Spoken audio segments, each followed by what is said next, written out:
आणि आता बातमी आहे नागपुरातून। नागपूर दंगलीनंतर सोशल मीडियाच्या गैरवापराचा मुद्दा ऐरणीवर आलेला आहे। समाजकंटकांवर पोलिसांचा वॉच तर सायबर पोलिसांकडून विशेष दक्षता घेण्यात येते। नागपुरात 17 मार्चला झालेल्या दंगलीनंतर सोशल माध्यमांच्या गैरवापराचा मुद्दा आता ऐरणीवर आलाय। घटनेनंतर पोलिसांकडून सोशल माध्यमांवरील पोस्टला अतिशय गंभीरतेने घेण्यात येत असून त्याची 24/7 तपासणी सुरू आहे। त्याचबरोबर सोशल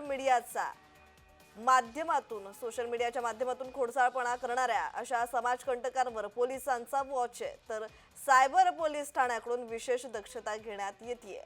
मागील 3 महिन्यात सोशल माध्यमांच्या गैरवापरासंबंधात 8 गुन्हे दाखल झालेले आहेत, तर 2 डझनांहून अधिक जणांना नोटीस देण्यात आलेल्या आहेत।